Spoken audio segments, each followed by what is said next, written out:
This podcast is part of the Big Heads Media Podcast Network. Go to bigheadsmedia.com for more great podcasts. Hey, listener. This is Venice, and you're listening to Voice from the Underground, proud members of the Tangent Bound Network and the famous Original Podcast Network. Welcome to the Underground.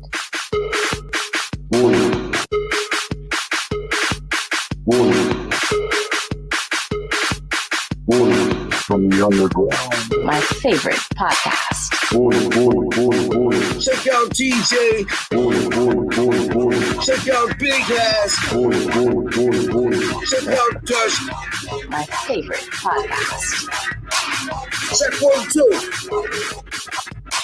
Check 1, 2. Voice from the Underground. Check 1, 2. Check 1, 2. Via You Podcast.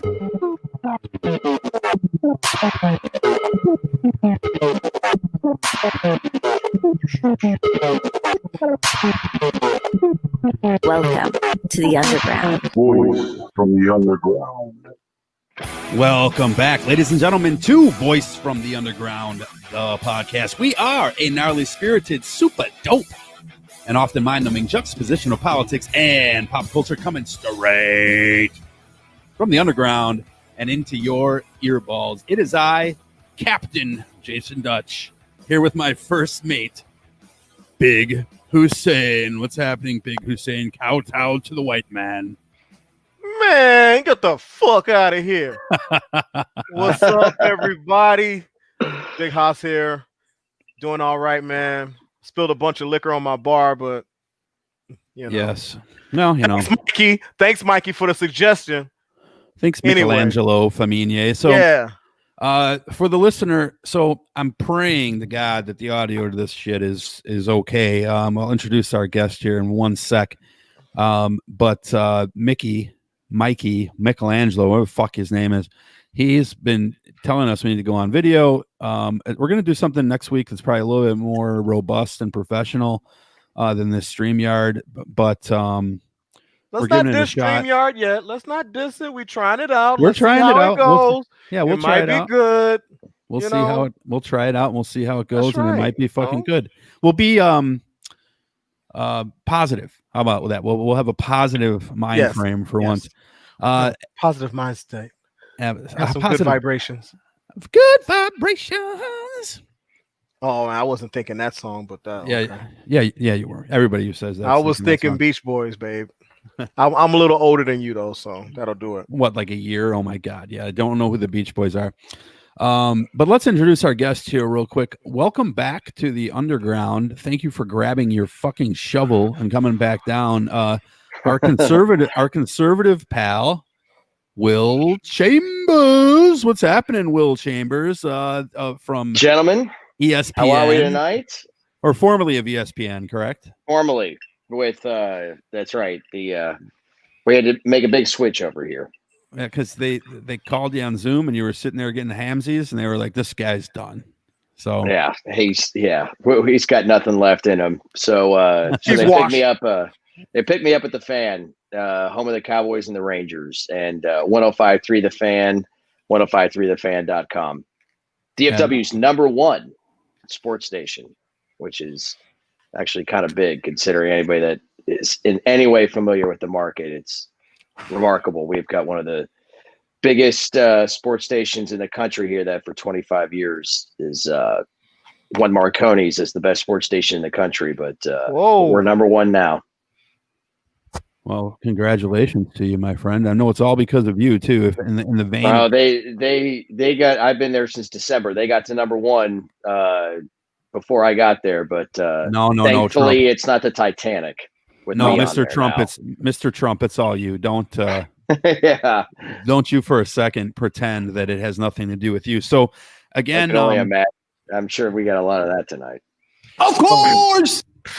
So we're going to do this. Hopefully there's no echo in this for you guys who are watching on YouTube and whatnot. We do have a comments going, so if you guys want to leave a comment to the show, you can do so. Again, this is our first ever video. You gotta let them know. You gotta let them know where they can comment, man. Well, they can they're going to be watching on YouTube, and they can comment on it on YouTube. Okay, I'm just saying, man. I'm just saying, you got to give that information out. That part I thought was rather obvious. You never know, man. This day and age, man, you got to be very, very explicit about your shit. You could have been totally fake news on that one. I'm not going to lie, Dutch. Well, we are absolutely fake. You are fake news. News on this show. So what do we want to talk about here? Well, actually, let me finish my last statement that we were. Hopefully, you guys aren't getting any echo on the YouTube side, on the cast, the audio podcast part. I'm sure will be perfectly fine for when I post that tomorrow or whatever. But this is cool for us. So we're on our 169th episode today. 169. That's good. I like that number. 169, dude. I like that number. Sounds like there's an addition to that party.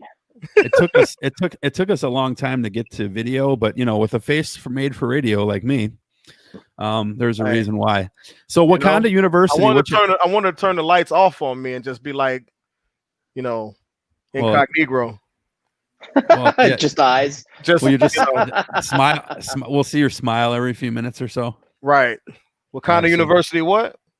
Look at my African American over here. So Wakanda University, are they giving out degrees in player hating or what? What's the degree from Wakanda University? PhD, baby. Player hating degree. No, pretty huge. Pretty huge.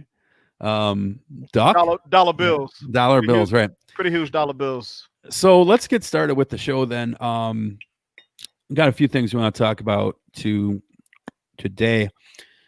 First and foremost, we have some news on the political scene, which we already all knew about, of course. Joe Biden accepting the nomination for the Democrats. I'm going to play about the first minute or so of his speech there. This coming directly from YouTube via the Democratic National Convention. So here you go. Good evening. Ella Baker, a giant of the civil rights movement, left us with this wisdom: give people light, and they will find the way. Give people light. Those are words for our time. The current president has cloaked American darkness for much too long. Too much anger, too much fear, too much division. Here and now, I give you my word. If you entrust me with the presidency, I will draw on the best of us, not the worst. I'll be an ally of the light, not the darkness. It's time for us, for we the people, to come together. And make no mistake, united we can and will overcome this season of darkness in America. We'll choose hope over fear, facts over fiction, fairness over privilege. I'm a proud Democrat, and I'll be proud to carry the banner of our party into the general election. So it's with great honor and humility, I accept this nomination for President of the United States of America. But while I'll be a Democratic candidate, I will be an American president. I'll work hard for those who didn't support me, as hard for them as I did for those who did vote for me. Okay, so we'll cut it right there. First of all, happy to see that he's going to be with the light instead of the darkness. I guess he is a white supremacist after all. That's just assuming that darkness is yeah. Well, Richard Spencer apparently has endorsed Biden, so that's reverse psychology, by the way. Yes, that's you got to think about that. That's reverse psychology. Well, Richard Spencer knows fucking precisely what the hell he's doing. He might be a bigoted fuck, but he is not stupid. So the DNC went really well. I was happy to see Biden did not fall on his face. There was a couple of really good speeches, but one of the things that I really want to focus on, at least in the beginning of the show, is all the fucking Republicans that were talking at this event. Now, the Republican National Convention, to be fair, started today, and it's amazing. Trump is talking. I think every night he's the keynote speaker. Of course. You need to hit the button. Hit it. Yeah, just hit the button. Well, I didn't have that up, but thank you for here. There you go.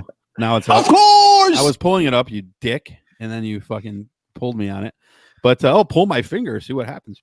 But the funny thing here is that well, I was going to say, to be fair, the Republicans say they're going to have some liberals on there. We shall see what happens. But John Kasich, Colin Powell, the list goes on and on and on and on. As a conservative, and I already know that you're a never Trump conservative, I kind of am a never Trump conservative, even though I've ditched the Republican Party altogether. Ditto.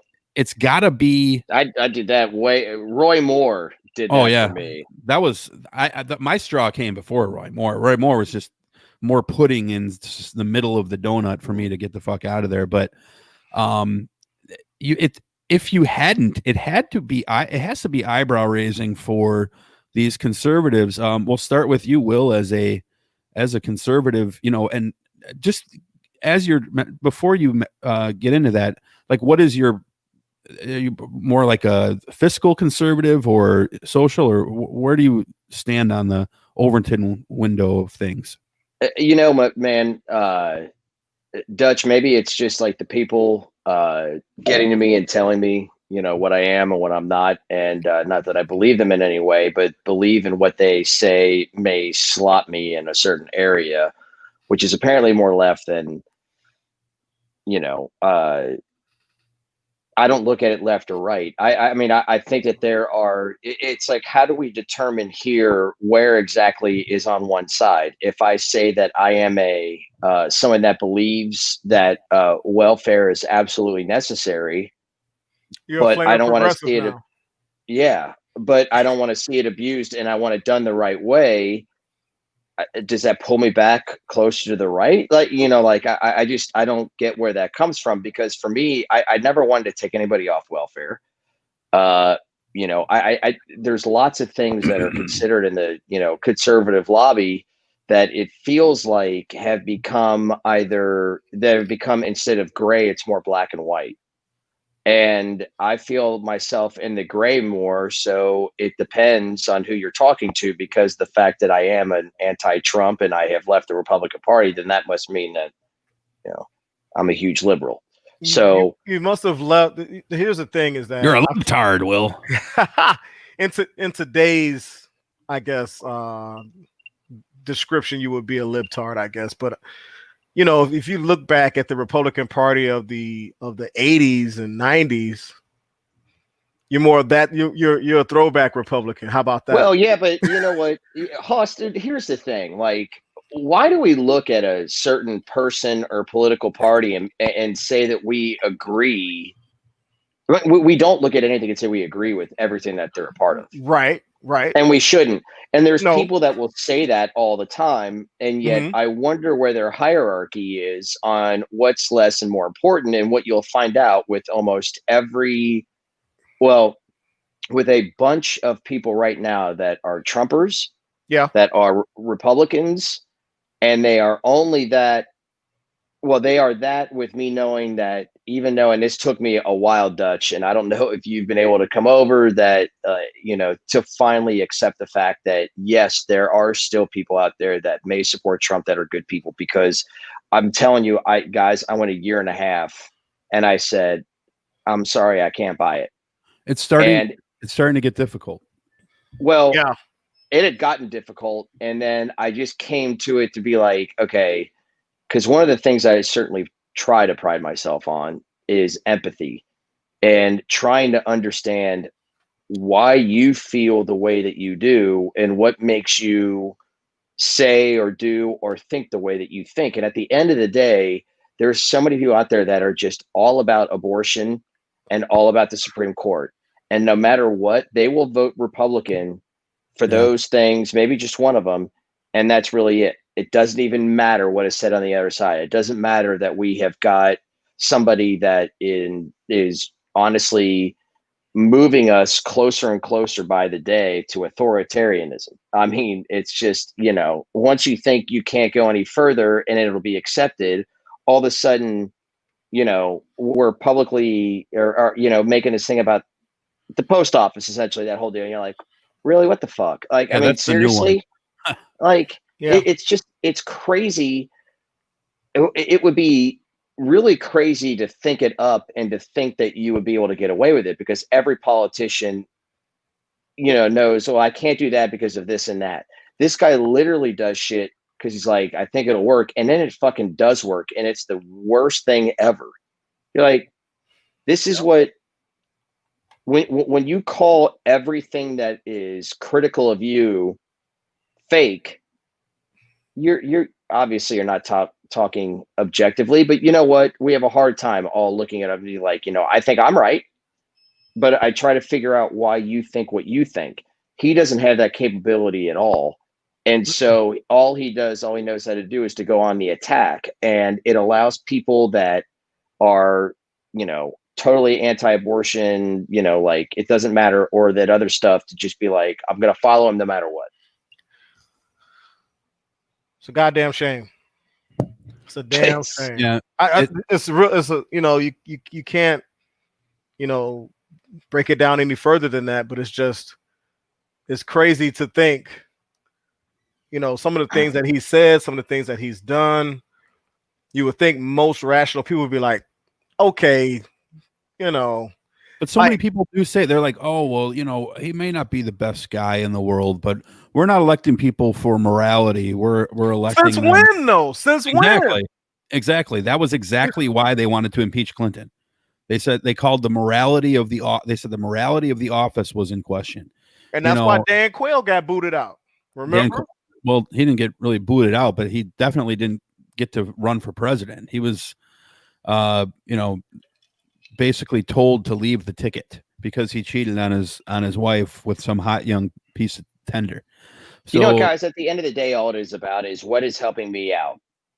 What's helping me out? Right. What's going to help me the most, and then what gives me an excuse to say, okay, I agree with this because I know in the end it's ultimately going to help me out. So I will find a way to support this, be a part of this movement. And that's really it. Because at the end of the day, it's ultimate selfishness. Right. But there's really no more excuse.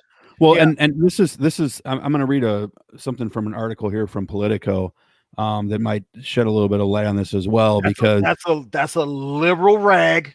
Yeah, absolutely. This is coverage of the Republican National Convention tonight. President Donald Trump packed the first night of the Republican convention with his fiercest House allies, culture war figures, and rising stars eager to follow him into the White House. Charlie Kirk embodied the argument that a lot of people have been making, and Trump himself has made, saying Trump is the bodyguard right now of Western civilization. Basically what they have been saying is that if we don't elect Trump, and let me tell you, I have conservative people that I know anecdotally who vehemently believe that if Biden is elected, that American civilization as we know it is over. They talk about it every 4 years. They do that. This time, every time. Like, I mean, in all fairness, even in the Democratic. In the Democratic National Convention, they were talking in apocalyptic, when they were during the DNC as well. And I was just kind of like, for the first time, it's true. I mean, 4 more years of this, man, who knows where we'll be? Because I didn't even think it would be this guys. Yes. Look at the last couple years as to what he has done, what he's tried to put through, and his rhetoric, and what he is trying to get the American people to think. Well, what do you think? Well, he's doing that. That he's incredible. That goes without saying. I'll get to that in a second. I mean, like he's trying to get them to think. I'm going to go down the list. That anybody that talks critically about him is fake news. Look at how he attacks Fox News now. It's crazy. Mm-hmm. Anything that is not, pro him or talk about how great he is, it's fake. 2, we all know what he is trying to do as far as, with racial tensions here. And he can say every once in a while, you could play a little clip about him talking about how he wants, the racial unrest to go away. But then, his actions. Then he was fans the sending flames, in, though. Right. He fans the flames, and then he sends in the military guard. He has attacked the post office, now because he understands that he is losing in the polls. And because we are in a pandemic, there's going to be a lot of people that are going to want to use mail-in voting or have to. So he knows that the lower the vote count, the better a chance he has. That's how he won in 2016. So he's doing all of this stuff now to get reelected. Imagine what he is going to do when he doesn't have to even worry about that. He can do whatever the hell he wants. And don't think for a second, he has talked for the last 4 years about how much everybody loves him and wants him in office for 12 years, for longer than that. I have been around people that are huge Trump people that are so big on him that they want him to be president of lifetime and would support that. Yep. Really? Oh yeah, absolutely. Yes. Constitution be damned with it. It's that, and it's a Christian theocracy.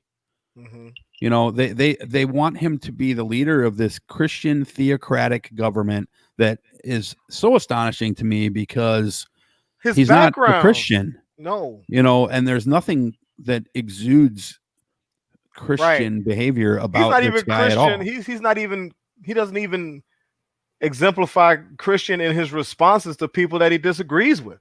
It doesn't matter because he's going to uphold what for them is the sacred, what's the most important thing. And that is anti-abortion. And then it's going to be making sure that conservatives are on the Supreme Court to make sure Roe v. Wade, it's all which is also abortion. The Supreme Court has nothing to do with anything to them except abortion. That's it. And it's like the Bible, you could say that Psalm 139 alludes to abortion when David says, you knew me in my, you sewed me together, I believe is what it says, in my mother's womb. But that whole Psalm 139 is basically, it is about David being accused of some wrong by someone who's not mentioned and trying to vindicate himself and saying, God, you know who I am. You know who I am. You know that I'm right. Right. And you know that I didn't do anything wrong. The context of that conversation has little, if anything, to do with abortion. Now, I'm not, if you want to be a pro-lifer, God bless you. I'm fine with that. I agree with a lot of that philosophy. What I don't agree with is when people lie about things, and then when they try to make the Bible say something that it doesn't. And also when they go against, look, the Constitution says what it says. You say you love America. You say you love the Constitution. Follow the fucking Constitution. The Constitution grants people freedoms. But they only want to follow the Constitution when they feel like it sides with them, even if they're twisting the words a little bit. And then they'll tell you, right? And then they'll tell you that Christianity is under attack, and like we need to bring back Christmas, like Christ and Christmas, that sort of thing. It wasn't the liberals who put that there. It was the church who assimilated every religion and culture that they could find in order to, quote, spread the word of the Messiah. You think that the Christmas tree was pushed in by America or by Germany or whoever? No, they incorporated all that stuff on purpose because they wanted people like the Yule log and all that type of stuff was brought into it. Halloween too. I don't think a lot of people understand the pagan roots of a lot of the holidays that are now deemed Christian, like Easter, Christmas, Halloween. They all fall in line with a solstice. Solstices are pagan. Yes. Right. Look, at the end of the day, all they're doing is taking anything that they can to kind of form it to their own. There's, of course, they look at it like it's a pie. That or feel like they know every time that a piece of something gets diminished in their eyes, because that's how they look at it, right? The more that we accept more religions, the less we accept Christianity, right? That's how they look at it. Right. So they look at it as a pie, like more rights for other people means another, like less rights for them, or they become, if it's not less rights for them, they become like less of the mainstream, which makes them feel threatened, Right. which is why they react the way that they do. But they don't. Yeah, it's all about equality equals oppression to some people. Yeah, it's astonishing. What is it that the Republican Party needs to do? Let's assume Trump loses. Actually, you know what? Let's hold that question back for one quick second. The post, because you touched on the post office. So let's go to the post office real quick. What is this fear of the post? Hollywood, right? My biker friend who was on the show, 2 months ago. He sent me a video. I remember him. He's a good guy.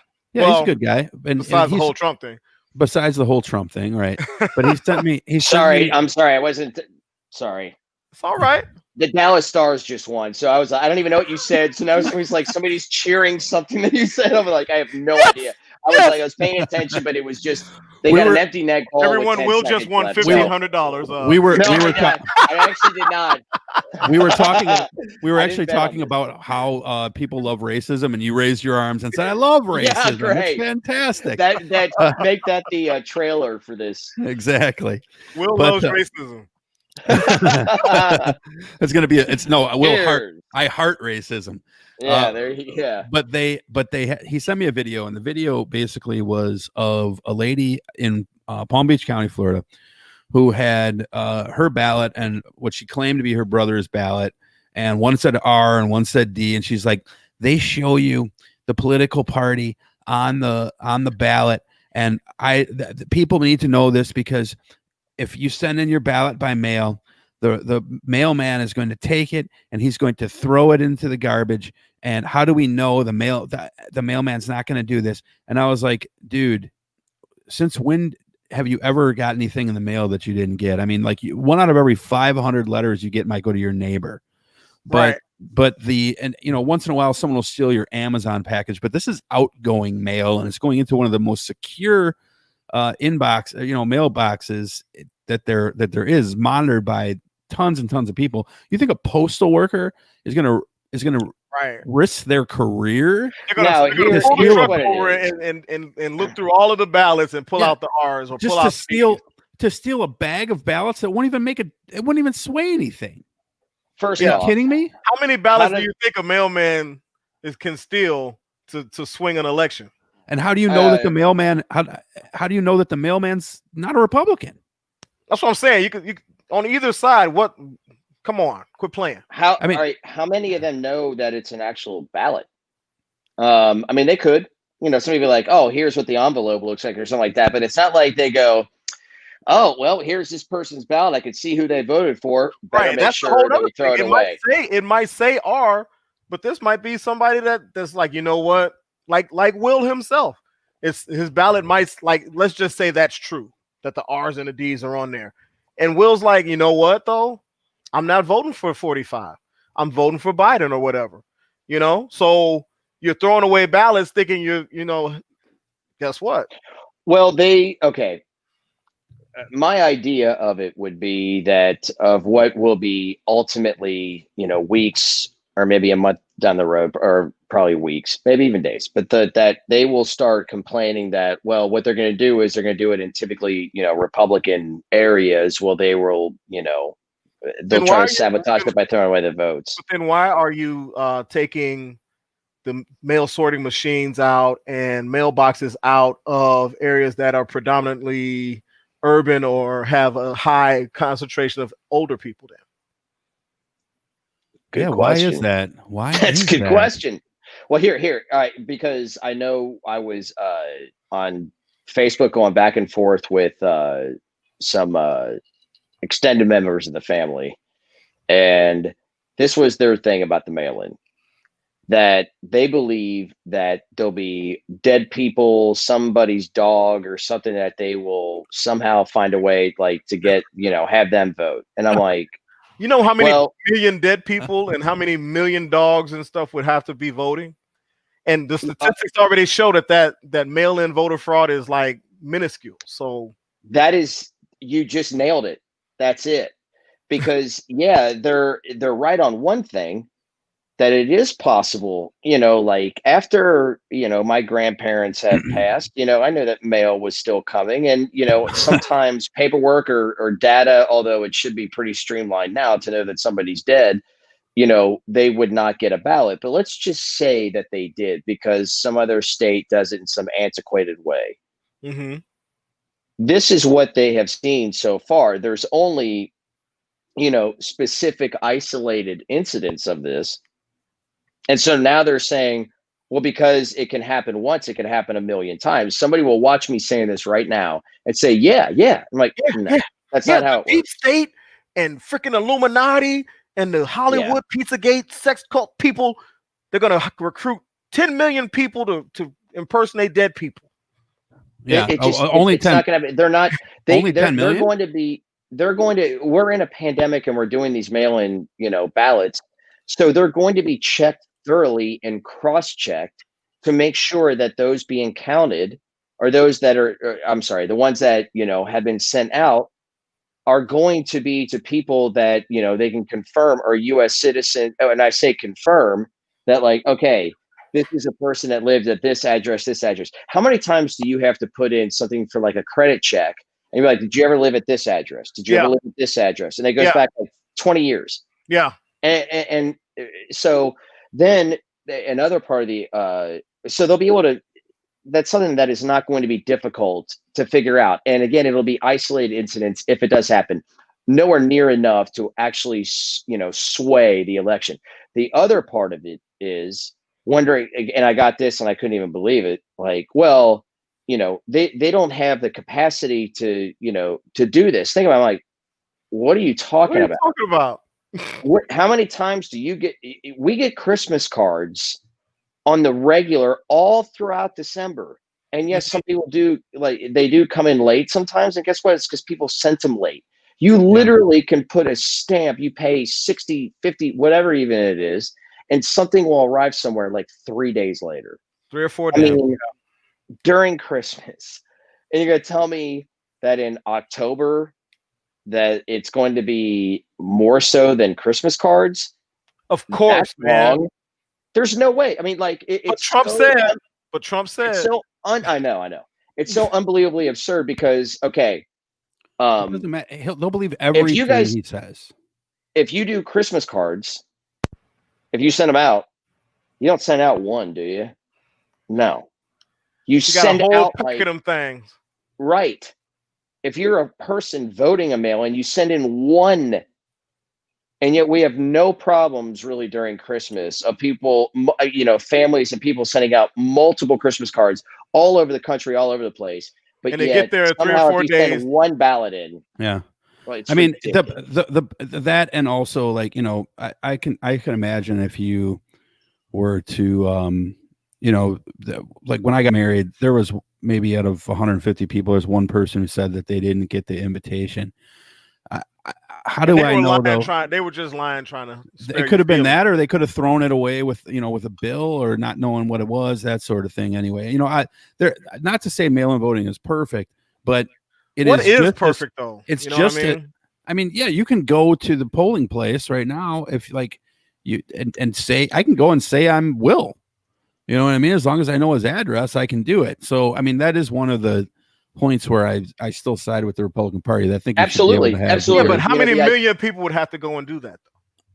You would. Well, what are we talking about? Are we talking about voter ID, or are we talking about voter fraud? Which one? I'm talking about how many million people would need to go and impersonate other people. Oh, I mean, yeah. How many people are going to? And then they're going to just end up, coincidentally have their own polling place at a different polling place. Usually it's going to be like someone would go for their brother or something like that who'd live. I mean, I suppose that it's possible. And once you die, you're off. I'm sure it's list too. Yes. And does voter fraud happen? Yes. But is it widespread? No, I think that they looked at problematic. I think that there was a study, and I don't quote me on this, but I want to say that they looked at 2 or 3 billion ballots in the last like 6 elections. And they found like 55 or 60 total cases of clear voter fraud. Exactly. Exactly. So 60 votes, let's say, on the high end out of 2 billion. And out of 6 elections. So that's like 10 votes an election. Exactly. I mean, it's in some states you could make an argument that that could make a difference, like Wisconsin, but the point of the matter, one vote could make a difference in Wisconsin, what I mean? But I don't. It's just the point of the matter wasn't is it 700,000 or I just saw somebody that lost by or maybe it was Hillary, and was like that margin was. It was 700. Small. Yeah, was it Wisconsin? It was like 700 votes or something. It was 700, and then Georgia and Florida weren't as close for the presidential election as they were for their gubernatorial races too, which were both within 1,000 votes or something like that. So I mean, but by and large, this is just a fear tactic. That's all it is. It's another fear tactic that we can't allow this to happen and then they're setting up the stage for. If Biden wins, for contesting the election. That's all this is about. Absolutely. It's a way for them to say, that this is fake news. Again, like what I said earlier on that whole deal, it's the same thing. And then it's a way for them, again, to try to claim the presidency, even if he loses. I mean, it's obvious. I was a really good student at the best school. I'm not like a smart guy, okay? The school of cheating in all its forms. It's amazing. It's what the amazing thing is to me is that when Trump was about to lose to Hillary, right? But when he thought he was going to lose to Hillary, he was talking about how everything's rigged and he's not going to accept the results, and never said he would, and never said I will accept it, like he just said out, no comment, that sort of thing. And then when he wins, he's like, oh, see, the American people have spoken. So it's like. It's just cognitive dissonance and all up and down the board. And that leads me to my question from before, Will. How, if Trump loses, what does the Republican Party do? Like, what are folks like you, conservatives like yourself, what do you guys need to do to get this back to be a party where, Haas or I might consider voting for it again? Well, I think it's not just about Trump if he wins or loses. I think it's going to be it would have to be that, and then also an incredible amount of losses across the board for the Republican Party, because at this point, how I felt about this. I can't remember the first time you guys had me on, but. I don't know if it was the first time when I said that too. I dream about it all the time, Will. Just saying, it's about like he calls me at 3:30 in the morning. He's like, I had that goddamn Will dream again. Yeah, I'm just saying, how much I've thought about Biden and about how bad this is going to be a beating, and how he is going to win, and he's going to win and beat Trump more than anybody has ever been. It's going to make Reagan and Mondale look like I don't know. I don't know about that, because Mondale only won Minnesota. Well, are you chopping up some cocaine over there? No, I'm not doing rails. I'm knocking on wood because Will is putting the jinx out there. Yeah. Well, I've gone back and forth on this so many why. times. It's crazy. But yeah, I want to know what you got to say. So I've said this before with you guys that he's going to be totally exposed. He has been exposed a lot, and he still does have a strong following. I don't know if they're planning on doing debates or not, because I haven't heard a thing about it. That would be great. And I don't think that Biden needs to debate him. I don't think what's he gonna debate him for? He has to debate him so he can get out so we can hear the word salad from 45. But it didn't make any difference last time. Did you see how bad he lost those debates to Hillary of all people? His ass whooped. You're right. Well, wait. Well, hold on. Yeah, but hold on. This time, with whatever panel of journalists they're in front of, and whomever claims, liberal media, and they're going to totally do that. But when you tell somebody, even if they think like you're a Republican, you think that the news is all awful, that they're all lying, or that they're fake and all this, and you say, well, Trump says something up there that's total bullshit, because he will. He lies all the time. They're like, that's actually not true. It's this and that. And then not only see his reaction, but see him fumble through it, even if he accuses them of lying over and over and over again, it'll make it big news. So it'll be over and over and over again. And eventually people might start to see this, more. Now, granted, if you're that dug in, you're that dug in. But I know a lot of people that are Republicans that were dug in for a long time with him that are over it. And never underestimate, like I said earlier, that we are all selfish in some way. But to me, in feeling that with the Trump people, that they are incredibly selfish because they're looking at like, what's going to help me and my bottom line? Okay, I can look at this and say, this is a good reason to vote. But no matter what, if they are supporting Trump, there is friction in their life they wish they did not have. And they know for sure that when Trump is not there anymore, that certain element of friction may not be totally gone, but it won't keep presenting itself over and over again like it will with 4 more years of Trump. Okay? There are people that may not ever admit that they are not going to vote for Trump, but they are just like, honestly, I would never say this because I don't want to admit I'm wrong, but I am fucking over this shit. I said that last week. With all my family. I said that last week. We were talking about that, and I said, I haven't seen it. I said in 2016. You won't see it. Yeah, in 2016, until the election results. I think a lot of people, and I don't mean to cut you off, House, but I think a lot of people are answering these polls saying they're not going to vote for Trump when they know they are. Well, I think there's a faction like that again, but I think that faction, because in 2016, I was saying this last week, in 2016, there were those people who wouldn't admit they were going to vote for Trump that did, the silent majority. You know what I mean? Right. I think that you weren't labeled a racist then, though. Right. But then now I think there is an offshoot of those people that didn't admit they were voting for Trump that are now, or there's that faction of people that were openly like for Trump, and they've been so open about it that they can't say that they've soured now because their pride won't allow them to admit it. So there's a faction out there of people that are over it, but they're not going to say anything. They're going to walk into the voting booth and do it there, which is fine with me. Which is fine. With me. Totally, me too. I just hope that it's a big enough faction that does that to help Biden get in. And Biden by far is not the best candidate, but look at what we got. Look at what we have. I'm sorry. Look at what we have. He's terrible. The best departure. He is the best departure because you know what? People, what are they all saying about him now? Like the big thing is like, oh, like I don't think he's fit for office because the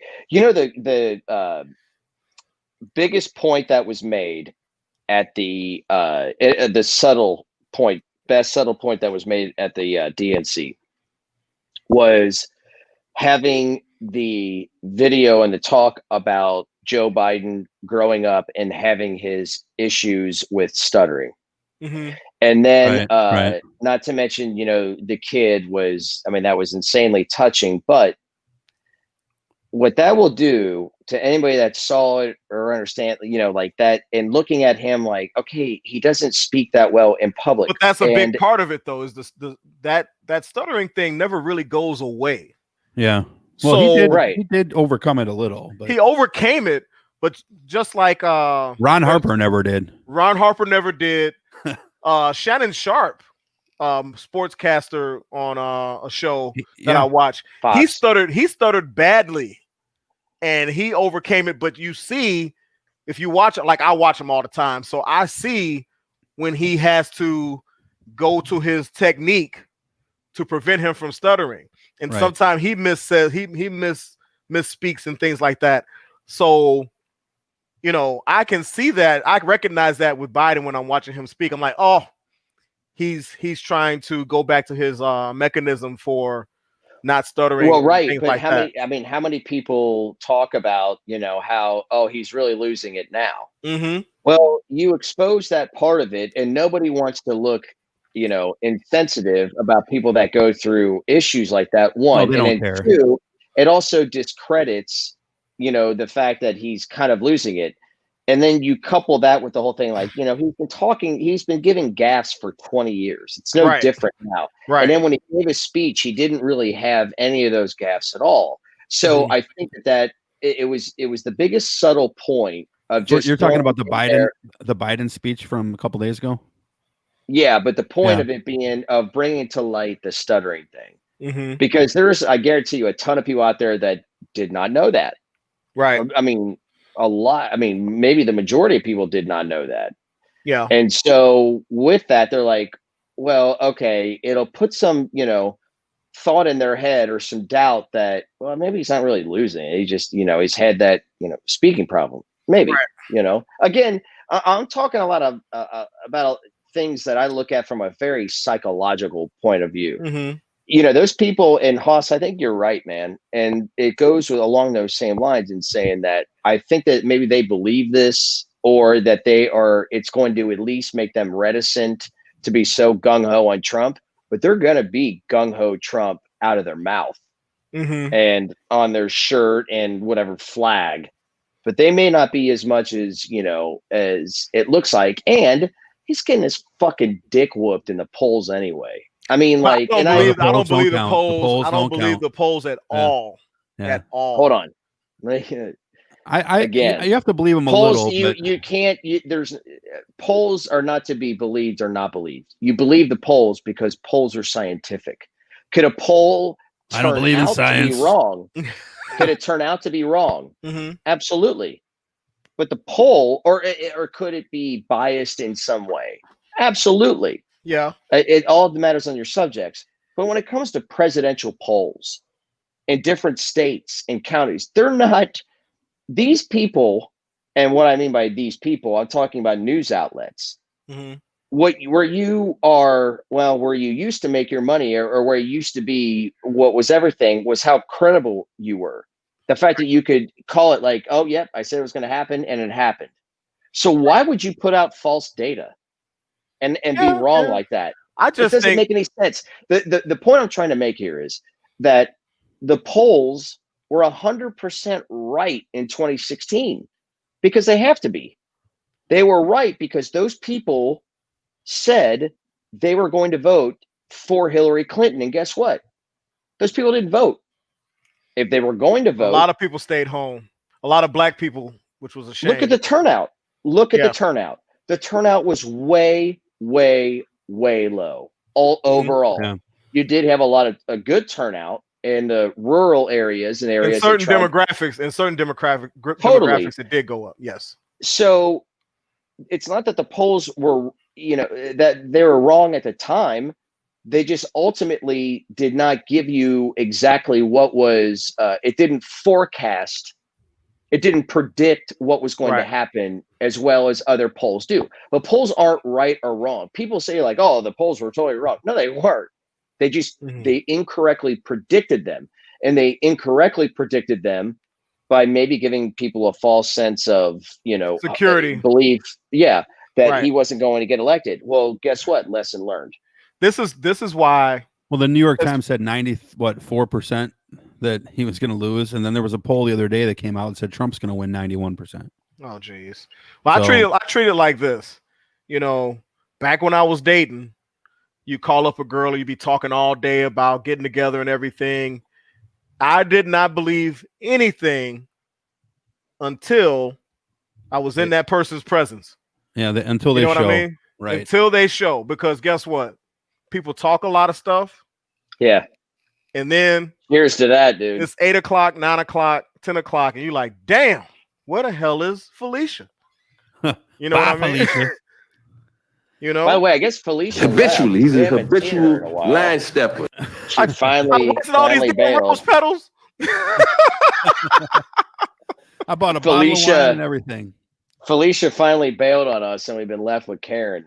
We've all, oh God, we so many traded Felicia for Karen. Here's the Karen. Real quick before we go to the humidor.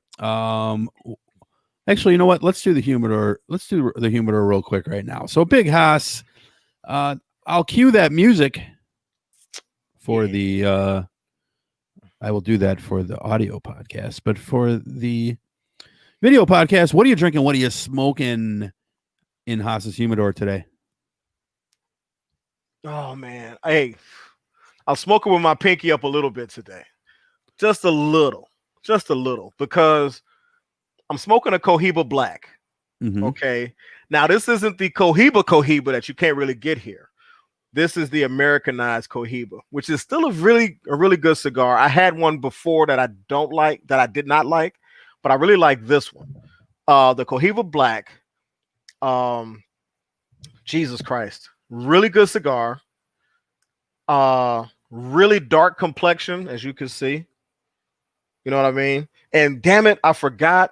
I'm gonna have to look it up real fast, but I think I got it pulled up already. I forgot the blend, and that's my fault. Excuse me, people. But I will tell you as I'm pulling this up that I'm getting a lot of dark roasted coffee bean, some earth, and I'm my palate is Dutch earth. Dutch. I've been saying this the last few times. My palate is changing because guess what? I did not used to like the earthiness in cigars. Certain cigars, I was like, I don't like it. But you know something? I'm digging it. Got some pre-pausing, got some nuts in there. You're gonna love my nuts. That's right. I got some. You know, your palate changes every 7 years, maybe 8. But that's well, I've been smoking cigars for about, let's see, when was I getting separated and divorced? About 10 years. So you might be right. And you know, it's developing because I used to smoke real like infused cigars a whole lot, and now I don't smoke as many, but I still do. Next week I'm going to do one for an infused cigar, and it's a brand new one out of Drew Estate. I think you guys will like that one.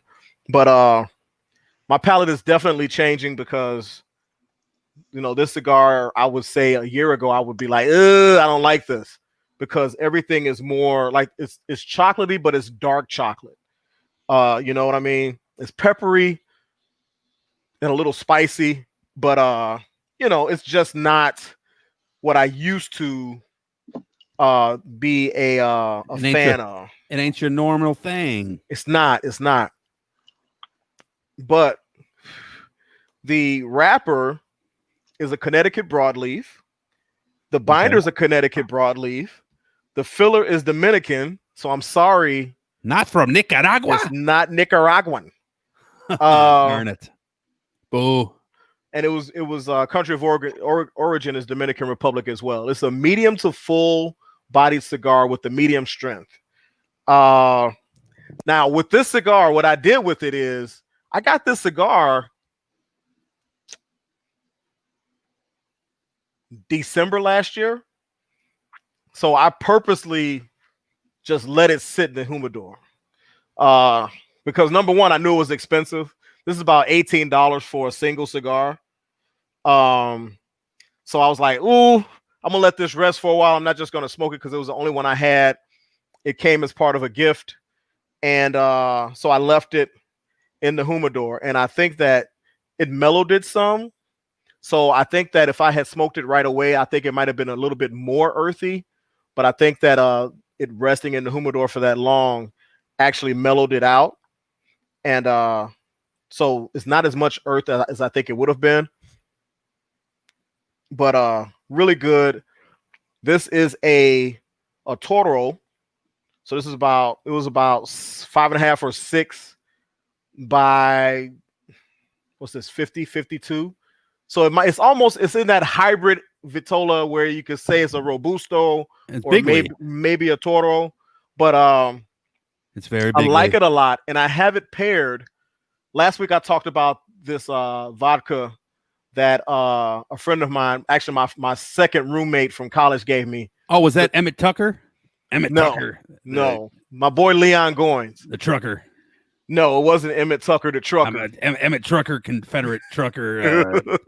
I figured I'd stop by here for the humidor. Heard there was going to be a little bit of cigar smoking and stuff like that. Yeah. You know, we love smoking cigars. So what I got to say matters now. But anyway. No, what you have it doesn't matter.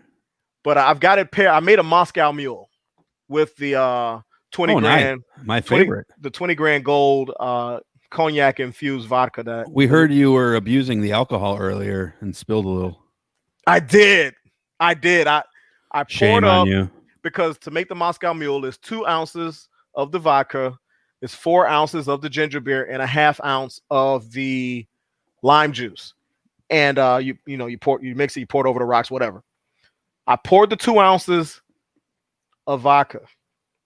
I went to grab the lime juice, and I came back and I hit the damn mixer glass because I didn't recover it or anything. Oh no! And spilled all over my bar. And I was giving thanks to Mikey because he's the one who suggested that I for the video that I do it from the bar here.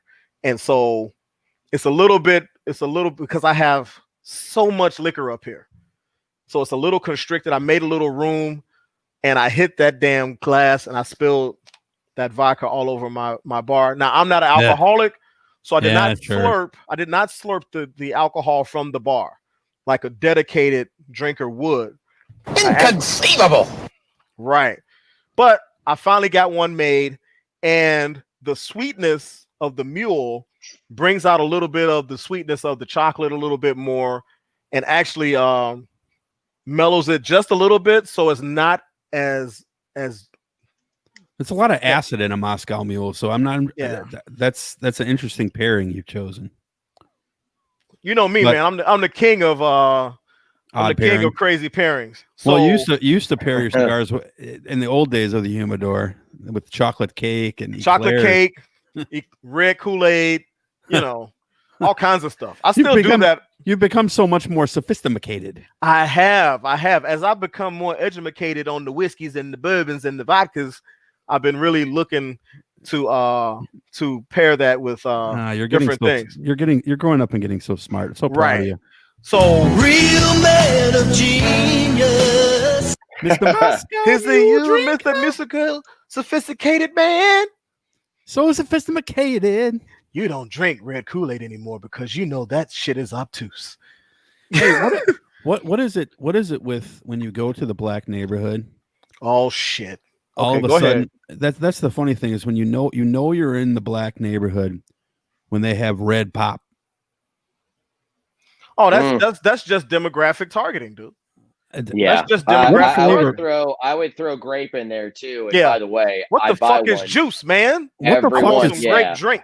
It's what the fuck flavor is? What the fuck flavor is red? It's just red. Is it red cherry? KoolAid. Red. That's just the. It's not cherry. Nope. It's red. That's the vernacular of the urban areas, man. And they got red soda. You got grape. You got lime, which is green. The grape juice. Well, grape drink is purple. You got red KoolAid or red pop. They keep it real simple. Man, back in the day, you go to Jewel and it would say on the can "Red Pop." The Jewel brand. It said Red Pop. It did not say cherry, strawberry, anything like that. It was red. What flavor? What flavor was it? It was red. What you talking about? You mean it's not strawberry? It was whatever red fruit you visualized at the time you were drinking it is what it was. Okay. Sometimes it was cherry. Sometimes it was strawberry. Sometimes it was whatever other red fruit you could think of. And that's the same red. Fruit. That's the same fruit punch. It didn't matter. Red they threw in the red cream soda. Yep, red. So it wasn't raspberry. It was red dye number 5 pop. Yeah. But this cigar, I had this obsession with grape Welch's in college, man. I would get the bottles, 6-pack. The purple joints. Yeah. And it would say it was in little grape small soda, print. It would say 5% juice or this beverage. Oh yeah. No now they juice. have none. It says no juice at all. Yeah. You're just drinking food coloring. Yeah. They used to all have like 5% juice. Remember 5 Alive? Mm-hmm. 5 Alive was good shit, dude. Now for the people who are tuning in for our I'm totally off script right now. Yeah. For our people that are tuning in to our video live stream on YouTube, guess what? We are very tangentially inclined. So this happens all the time. I know it's the humidor, but we're over here talking about beverages and urban beverages and all of that good stuff. But we're gonna come back. I'm gonna give my 5-leaf rating for first time listeners.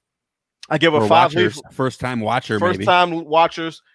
I give a 5-leaf rating. If you're a hip hop head, you remember Source Magazine. They would review releases, and it was 1 out of 5 mics. 5 mics being a classic that you had to have. Instant classic. And 1 would be that shit's going plastic. So out of 5, I would give this the Cohiba Black. I would give it a 4. So that's okay. So that's a low score for you. That's a low score for me. I like it. I would smoke it again, but it's one of those ones where I've had lower price cigars that I like better, and people who are Cohiba. You ever been mind fucked before? Right. Cohiba lovers will be like, oh, it's just because you don't have a sophisticated enough palate yet, or something like that. They sound like Trump voters. But you know something, you smoke what you smoke, and you like what you like, and that's what I love about cigar culture. Most people just if you don't like it, you don't like it. But I love white people. Well, black people smoke cigars too. But anyway, I give this a 4 out of 5. There are some relighting issues. I've had to touch it up like 3 times. I'm wondering if that is just because it was so humid outside, and it was in the humidor, and I took it out. And I didn't really give it time to acclimate. So it might be a little bit more moist. And I hate that word, but more moist than it should be. I should have given it a little bit longer to acclimate, but I was spending quality time with the wife, so I didn't have time to do that. Ooh, shooky. Yeah, boy, we was watching that John Oliver, getting it in nice with that John Oliver. Oh, yeah. Right, that's Mary Light. Is that on YouTube? Is that on YouTube also? Yes, you can find that on YouTube. Actually, the you getting it in with the wife? Watching? No, oh, that's on Red too. We didn't have the camera going while we were watching John Oliver, and you would have just seen me rubbing her hair and her neck because that's how she relaxes at night before she goes to bed. So I see. Anyway, 4 out of 5.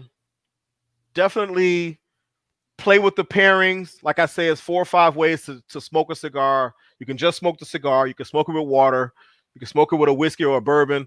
Next week, I think I'm going to pop open this wine that Mikey gave us too, and I'll talk more about that next week. But it's a wine from a person you might not think would be into wines. So, but I heard it's really good. So I'm going to crack that open next week and smoke a new cigar for you all. So be sure to tune in for that because I've only smoked one of these cigars and I've never had the wine. So it should be interesting to see how they interplay. All right. But all right. The 20 grand gold vodka from my boy Leon is a great pickup. I've had it now straight and now I had it in a mixed drink and it's good both ways. So it's very bisexual in that way. I was to say you got it right there. So another successful edition of Haas's Humidor Cigar Review. First of all, I want to say thank you to Bill Lemon for the email that you sent us a couple weeks ago. I did get that very long, so I'm not going to be able to read it on air, but we do. But it wasn't Don Lemon. No, it was Bill Lemon, one of our Patreon supporters. Don, hit us up, man. We also got a review on iTunes from Angel Gant. I believe I know who this is. Okay. Great show. Love the show. Love how real and down to earth they are. Topics and content on point. A must listen station to get what's going on. So thank you, Angela, because I'm almost positive that's Angela Gant. For that review, we really appreciate it. Don't be assuming, man, but yeah, I'm almost positive it's her. But nonetheless, it's nice because I almost never have anyone I know who listens to the show, and it's nice to actually have someone who I actually know who actually listened to the show once. So beautiful. We appreciate that. So let's move on to the next topic. I do want to talk a little bit about the upcoming NFL season real quick, but before I do so, let's have a conversation with this young lady here that I will get. I'm trying to learn how to use this thing here. Okay, let's see if looks like I can share this way. So here we go. While he's doing that, what do we think about Candace Owens being snubbed for the speaking? You know, it's interesting actually that you said that, because I was going to play something very similar to Candace Owens here, but I don't think it is that similar to Candace Owens. But here we go. Let's play this video. Baltimore is perpetrated. Oh God, this chick. Do you care about Black lives? Yeah. The people that run Baltimore don't. I can prove it. Walk with me. They don't want you to see this. And this is Kim Klacik, I think is called. I'm Kim Klacik. This is Baltimore, the real Baltimore. This is the reality for Black people every single day. Crumbling infrastructure, abandoned homes, poverty, and crime. Baltimore has been run by the Democrat Party for 53 years. What is the result of their decades of leadership? Baltimore is one of the top 5 most dangerous cities in America. The murder rate in Baltimore is 10 times the U.S. average. The Baltimore poverty rate is over 20%. Homicide, drug, and alcohol deaths are skyrocketing in our city. Do you believe Black Lives Matter? I do. The vast majority of crime in Baltimore is perpetrated against Black people, who make up 60% of the population. So why don't we care about our communities? The Democrat Party have betrayed the Black people of Baltimore. If the politicians walk the streets like I do, they would see exactly how their policies and corruption affects us. If they don't want to see it, they don't want you to see this. Go to any Baltimore neighborhood and ask this question. Do you want to defund the police? No. No. Absolutely not. I had 3 sons killed in Baltimore City.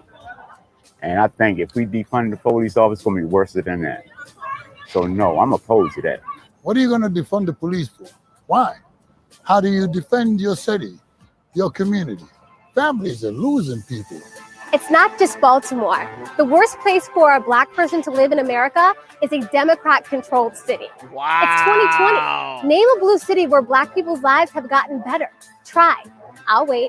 I'll wait. I'm going to use the Black buzzwords. How are children supposed to live here and play here? Okay, so there's another minute and a half of that. We'll jump off. She really was. She kind of had me. I thought that she was not exactly telling lies, and then that last part was.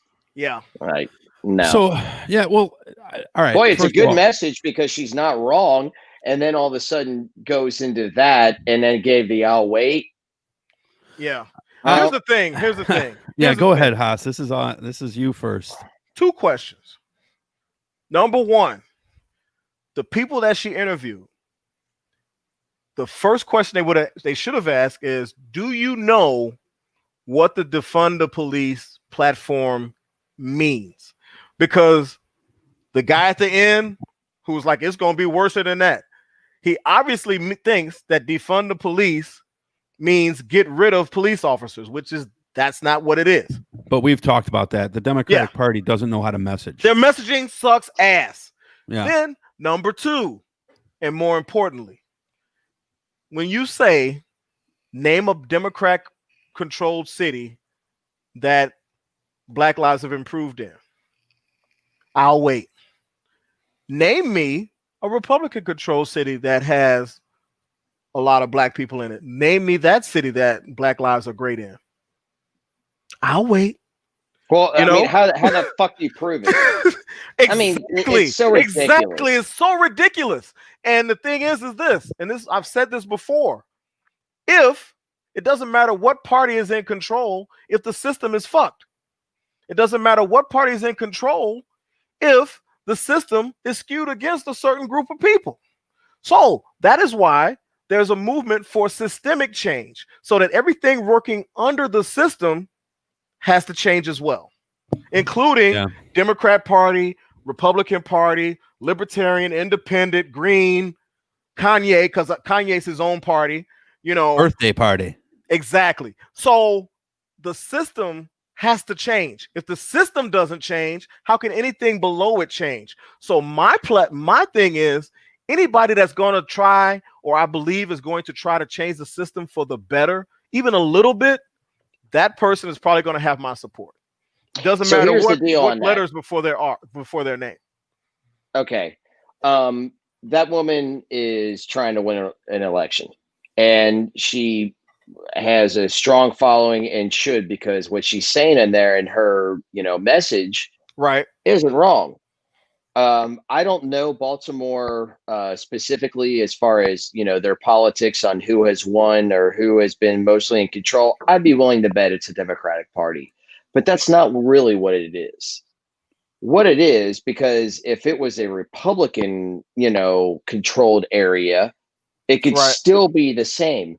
What those people do in power there is figure out how to get into power. It's incredibly corrupt. They figure out how to get into power and then stay in power. And then they, just keep the corrupt ways going on and on and on and on. That's all it is. Right. Because anybody that you show them the way that they can become rich or become powerful, and then you start to poke holes in that and try to take that away, then they're going to go. And so the thing is about the Democratic Party, though, is that one of the reasons why it is always has such a, the backbone of the Democratic Party is the Black community, for sure. And the reason being is because what they want to do is help the poor. Well, a great majority of Black Americans are in the poor, as far as, who is in, in the African American, in that community race, you have, all right, poor, middle class, rich. The majority is more than it is, in context with other races. Right. Much bigger majority are poor. So if you have a message that is like, we're going to help you out, we're going to do that, well, that's obviously going to draw more people in. The problem is that they're not actually doing anything for those people. Which is why we got to hold their feet to the fire. We got to hold anybody's feet to the fire. Absolutely. But the fact is that it's saying that, well, it's a Democratic Party. Well, no, because it's just like me being like a non-Trump conservative. It's the same thing. It's me saying like, well, no, that's not what that's not, that fucker is not what I'm about. What the hell is that? Well, you would say the same thing if you're a Democrat in Baltimore or in, Chicago, although I like the mayor now, and I haven't lived there. I got family from there, and I don't want to act like I know it incredibly, but, I'm pretty sure Blagojevich, it's been known to be corrupt there for a very long time. And it's not just because they're Democrats. It's because the Democrats have had a hold in that area, and they can do it corruptly. Yeah, they've got governors of both parties in jail in Illinois. Yeah. And they're and Hastert in jail for the dirtiest of all crimes. Oh, former Speaker of the House. Fucking. Oh my. Who was my congressman when I was a kid? Yeah. I haven't thought about that guy in probably 3 years. I appreciate you reminding me of him. Happy to bring him back up. So Kim Klacik, and I think I hope I'm pronouncing it right. Klacik, whatever it's called. Klacik. Her husband is Jeff Klacik, who has a lot of baby mamas, by the way. Okay, I don't know who Jeff Klacik is either. He's some guy. But let me say this: I appreciate the fact that she did what was in essence a Black Lives Matter ad without saying all lives matter, because that would have been the go-to line, right? So I appreciate that she did that. I appreciate the fact that at least during the commercial, she didn't bring up Trump.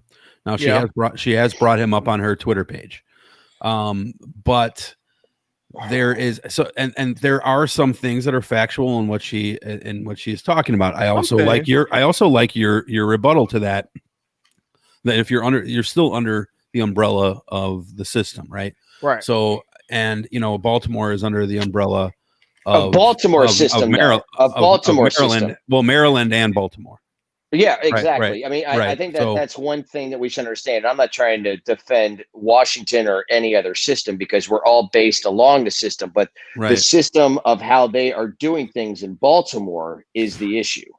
Yeah, yes. But the system is the system, because the inequities and the nuances of everything, it permeates all aspects of all systems if you do the research.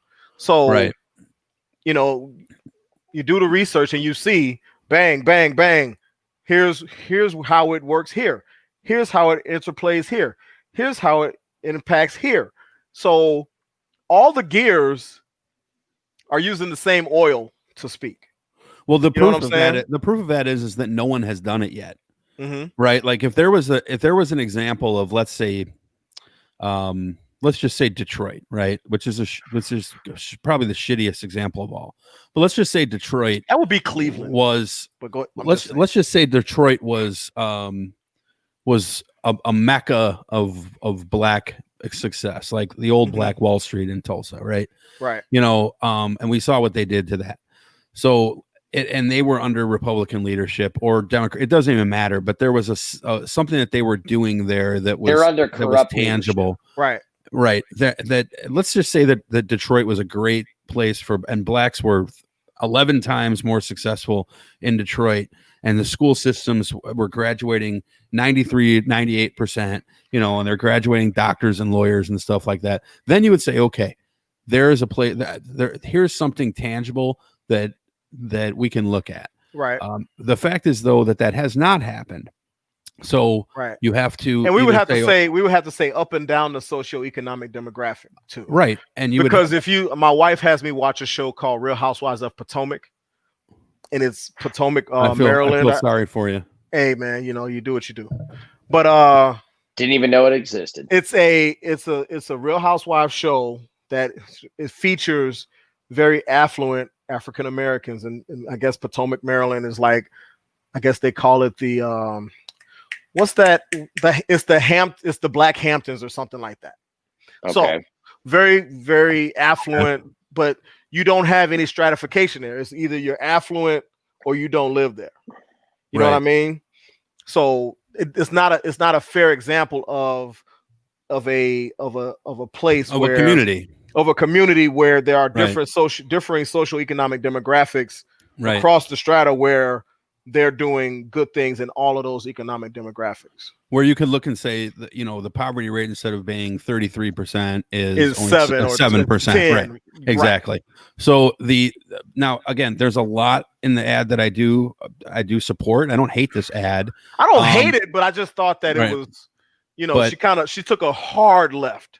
She took a hard left. I don't mind the I'll wait comment, because I've said that many times myself. But I've also said, and I mean, Kwasi and I had talked about this and agreed on it. The Democratic Party, and I've told you this before, on the municipal level specifically, has been very bad for African Americans in that they you only hear from them right before the election. There's a lot of talking before the election. A lot of them get rich, you know, like Maxine Waters, you know, a lot of them don't even live in there. And now I don't know if she actually wants to change things. First of all, she doesn't live in the district, which maybe she said she would move there, but I'm not sure Congress would be the place to do it. I think maybe you've got to start. You've got to start at the state, you know, or run for mayor. You know what I mean, or something like that. You know, and I was talking to someone about, and that's Elijah Cummings' seat, by the way. Oh wow! But I've had a lot of conversations with people who are talking about voting third party because they don't like Biden because he sniffs hair or whatever, and they definitely don't like Trump. Cocaine is a hell of a drug. They're saying, you know, I want to vote a third party, and I'm like, well, if you want to legitimize a third party, you really need to start that at the grassroots level. You got to start that with aldermen and councilmen and at the state and local levels, and then move your way up to legitimize them. However, you know what I mean? Part of that, though, is getting them above that 5% threshold, because that was one of the reasons why I voted for Gary Johnson last election with some degree of enthusiasm, was because I thought for sure with those two horrible candidates that they were going to get above the 5%. Right. And I would be happy to see the Libertarian Party move, even though I don't agree with everything they do either. I don't agree with everything any of these parties. They're not a joke like the Green Party is. Right. But I think that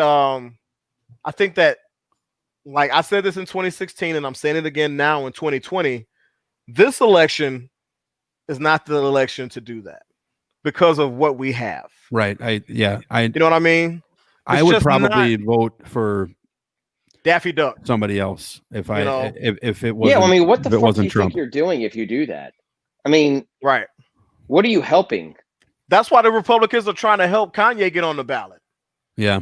Well, you know, all the blacks will vote for they're Kanye. They're just You are fake news. again split the split the Democratic vote. Yes, of course. Yeah, the black vote and all that, and also, well, it's so incredibly transparent that I can't believe that people do not see through this shit. It's And I really just want to say, can Kanye voters mail in their vote? I bet you they could if they announced that they were voting for Kanye. They'd be like, mail it in. But I just want to say that this notion they'll allow it in Chicago. How much you want to bet that? Just watch that. I hope not. But, Kanye's gonna go collect them door to door in Chicago. I want to say to people that assume that black people just vote Democratic, period, straight down the line. Among most black folks, they're a mixed ticket. It's gonna be, what can you do to help me? I got a guy who's a VP of a bank. So guess what? His economic he's gonna vote more Republican than I might vote because I'm not at his level economically. You know what I mean? And there's a lot of conservative blacks about abortion. So they vote based on that. You know, and then we got people that are a lot of 2A people. I'm one of those centrist type 2A guys. I've got guns and stuff, but I believe in common sense things. Right. But you've got those hardline 2A people who they vote according to that, and that tends to skew to the right. So for people to believe that all blacks vote straight Democratic is another one of those misnomers and stereotypes that produces the GOP trying to help Kanye get on the ballot because they think because he's black and they're gonna vote for him. Look at the RNC this week. I mean, I'm not watching that shit, but I made 30 seconds. I got 30 good seconds in, and I just couldn't take it anymore. My ears started bleeding. But go ahead. It's better to watch it. It's better to watch it on YouTube later, anyway. They're going to trot out every ethnicity. Certainly every black person that is pro-Trump, of note, or just in general, except are going to be there. Herschel Walker. Freaking Herschel Walker. Oh my God.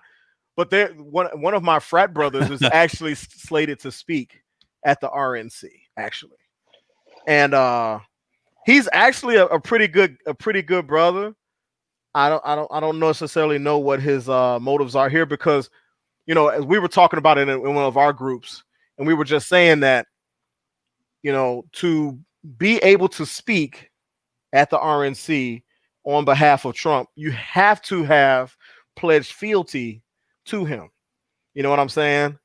So are you a common sense conservative or are you a Trump conservative? There's two different ones to me. There's common sense conservatism and then there's Trump conservatism. You know what I mean? Right. So, you know. All right. Well, so let's wrap this up here, guys. I appreciate this. Let's spend 5 minutes here talking about some sports, because that is Will's. That's his bailiwick. So what are you thinking? Well, I appreciate you giving me a chance to actually vent about the other stuff that I can't talk about because I've got to stick to sports. Well, you're sports radio. Shut up and dribble, Will. Yeah. Hey, no. It's shut up and talk about dribbling. Yes. Yeah. No, he's a very smart guy. Let him talk. So give us your thoughts on just, you know, the NBA and the NHL both in their playoffs. Football's starting next week. Baseball is a fucking mess right now. We'll see what happens with that. But just pick a topic and let's roll with it for a few minutes here. Well, actually, you know, baseball is really not that big of a mess when you think about it, because if you look at all the people that have been tested, it is a low percentage.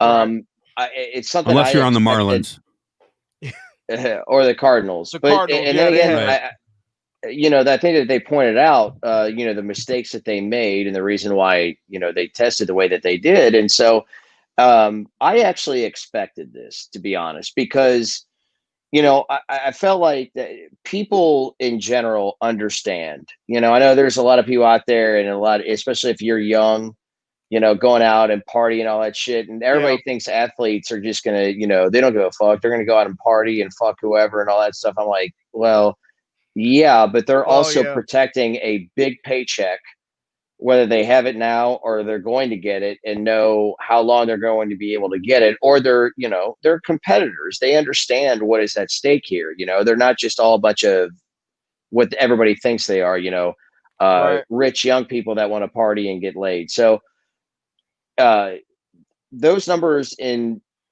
context are pretty low. And I think that considering that they have had to move around and travel, it's pretty low. The NHL and Right. the NBA has clearly shown they've done a terrific job with it, but life and sports can't be done in a bubble all the time. Yeah. You're not going to be able to do it with football. You're not going to be able to do it, with sports that are coming up again if you're doing an entire regular season. I mean, that's just, those aren't things that are going to be able to happen. So, Right. we need to move on, and we're moving in a very positive direction as far as the pandemic goes. So that's good. But I think that what they've done, I think sports has done a pretty good job, all things considered, in leading the way and how to handle things. So, I'm pretty optimistic about, where we're at with all that. I know you got to go, but so you think football is you think they're gonna play? Yeah. The NFL certainly is going to play. The NFL is bigger than COVID-19. Too big to fail, right? Yeah. Well, not only that, but you're going to be able to put things in place that are going to be the closest thing to a bubble with these people. And like I just said, once the season starts or in training camp? Once the season starts. And what I mean by that is that they're not going to go to one location and be there, but the fact that you are isolated within your own team environment. Mm-hmm. You have your facility, you have the locker room, you have practice, you have, all the things that you do as a football team and as an organization. But the entire organization does not need to commingle with the football team. One, also that, they're going to be able to insulate themselves. Yeah. Do we know of guys that go out and party and that are going to go against that? Try to sneak girls into the training camp facilities and stuff. Absolutely. However, what people fail to realize is that percentage, like I was talking about in baseball, is a small percentage. Once you get to, and I only say this because, it's not everybody is able to really fully understand it because they're not around it. And since I have, a football team is big. There's a lot of people in it. Okay. Yeah. When you go and you talk to these people, they are very serious about this is their job. Right? Yeah. They're not fucking around. Yeah, you're going to have some guys that do that. That rookie who I think was even undrafted. He was undrafted. I mean, come on, dude. What the fuck are you doing? Right. Ezekiel Elliott went out like he does, got COVID. And then, he's recovered and all that. So, yeah, you're going to have that. And I don't want to put anybody, if it becomes a point where obviously it's a public safety issue or like, wait, this isn't good, where we're not able to treat these people, whatever. But at the end of the day, they are better off than we all are in our general public. Right. They're getting tested all the time. And they're getting the whole thing with college, tests. I just don't understand. And I think that we get forced into trying to be like, when something happens and it doesn't make any sense, be against it, which is kind of how I felt myself being in the whole Big Ten thing, because they went so fast with it. They went within 6 days of saying, hey, we've got this task force on coronavirus and infectious disease and these medical and we said, we're going with a schedule. We feel good. 6 days later, they said, we talked to the same people, and it's too unknown. Well, yeah. What happened in those 6 days? It doesn't make any sense. And I think that there's something wrong there, but it doesn't mean that the decision that they ultimately came to may have been the wrong one. I just know that if you are a student and you are going to classes on campus, if you open up campus like they all did until some of them started shutting down, it is much better to be a football player. Yes. because you're getting tested all the time. Right. Your teammates are being tested. You're comfortable around them, but when you go to a class, right. yeah, But here's the thing, you know, though. like, Here's the you know. thing is like that reveals the hypocrisy of the NCAA in some of these conferences. If you're going to have, well, it's not the NCAA because. Oh yes, the NCAA. Yeah, you're right. You're right. I agree. They with you. have no power in this, and I'm one that is incredibly critical of the NCAA. But yes, me too. This is the universities. You're right. You're right, and it is also the conferences.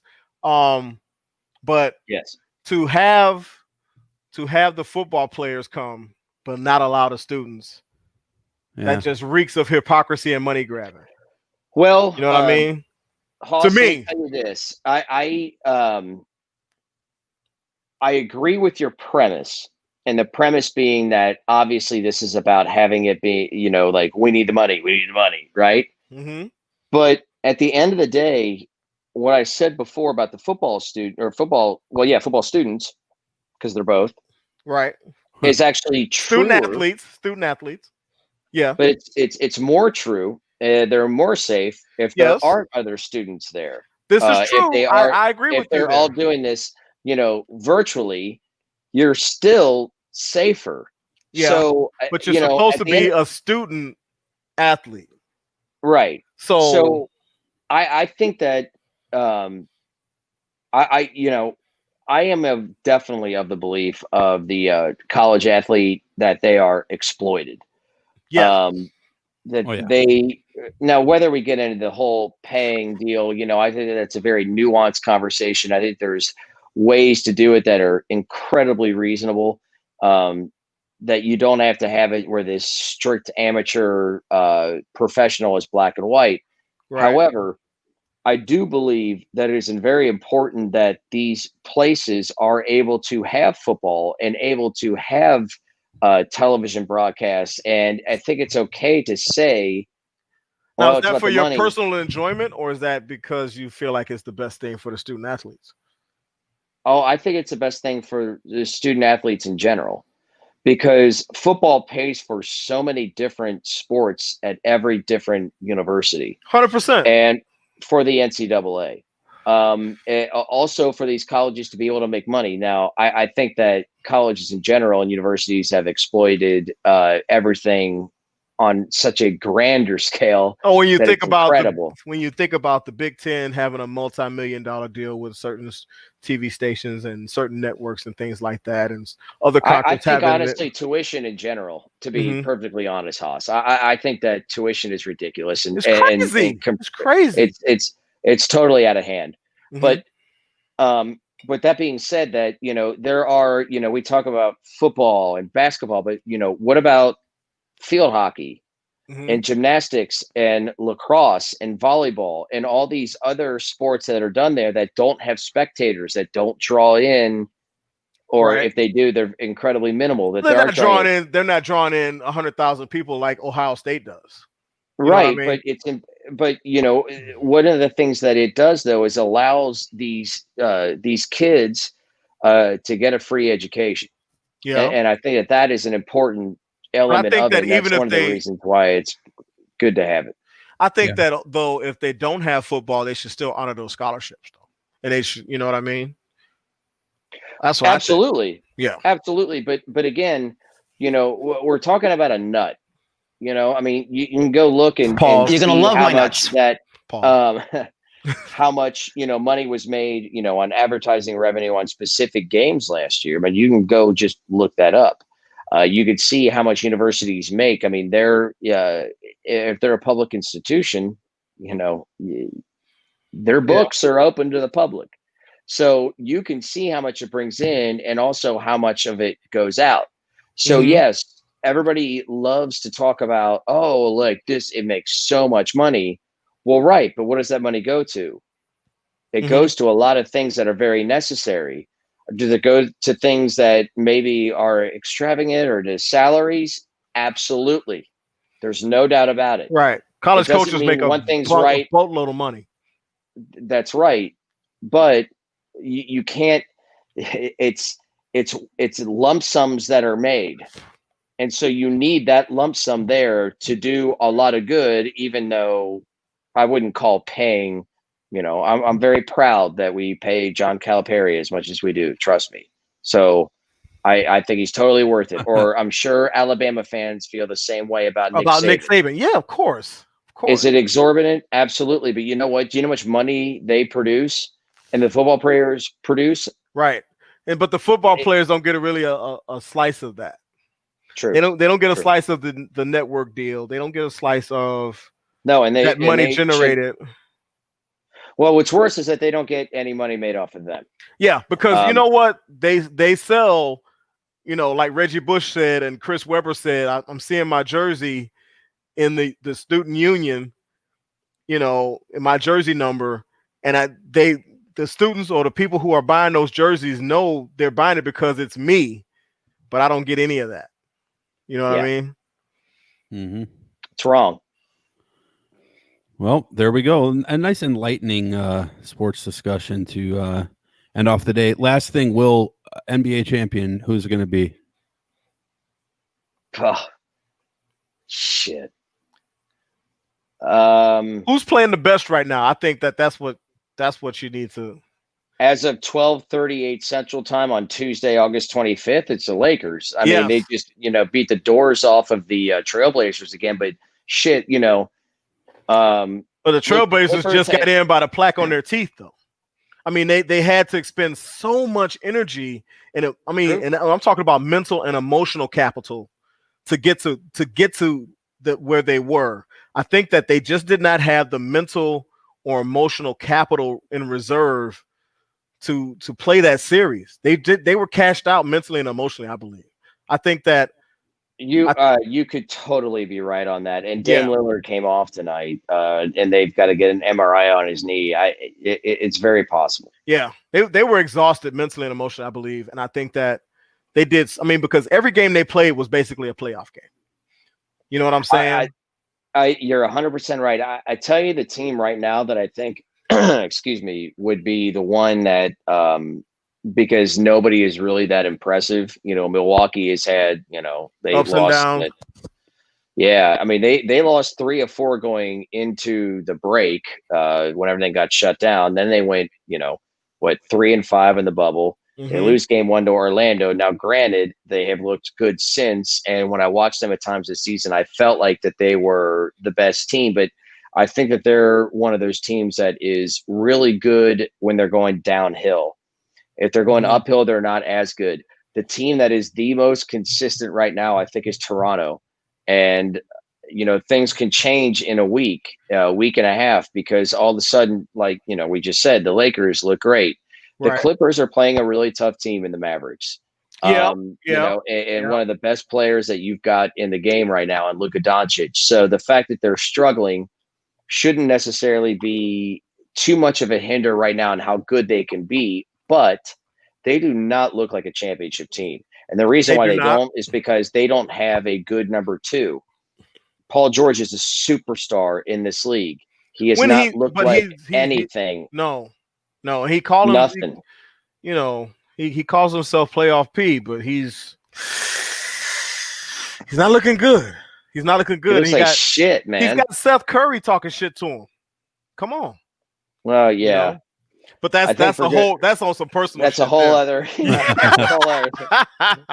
That's some personal shit. I don't even know what the fuck you're talking about. So let's just suffice it to say it's about a girl. Oh, it's always about a girl. It's about wifey. Yeah, well, soon to be wifey. Aren't they engaged? No. They got married. Okay. Yeah, Doc had to pay for it. So that is wifey. Okay. Long story short, Dutch. Seth Curry is married to Doc Rivers' daughter, and Doc Rivers' daughter used to date Paul George, and Paul George cheated on her and impregnated a stripper. So Seth Curry is giving him the business and talking shit to him all the time in this series. It's amazing. As the NBA turns. Oh boy. Well, that's a wonderful story. All right. Well, we'll wrap it up with that, listener. Nice long show. We appreciate everybody hanging in there. Thank you so much for Will, listening to our first video. Will, I know you're overextended here. I saw your message. So with that, folks, we will wrap up this first ever stream. Please leave us comments and let us know what we can do better, because we're here for you. We are here for the viewer and the listener. So, and we'll have some changes next week too. I think things will be a little bit more advanced. Yeah, but Will, thank you, sir. Dutch is going to be topless with some pasties on. Tune in. Actually, we're gonna start that right now. So here we go. Bert Kreischer in it. Yeah, Will, thanks, buddy. We really appreciate it, my friend. We'll catch you on the flip, and we'll see you next week on Voice from the Underground. Get it together, Dutch. No chance that that's going to happen.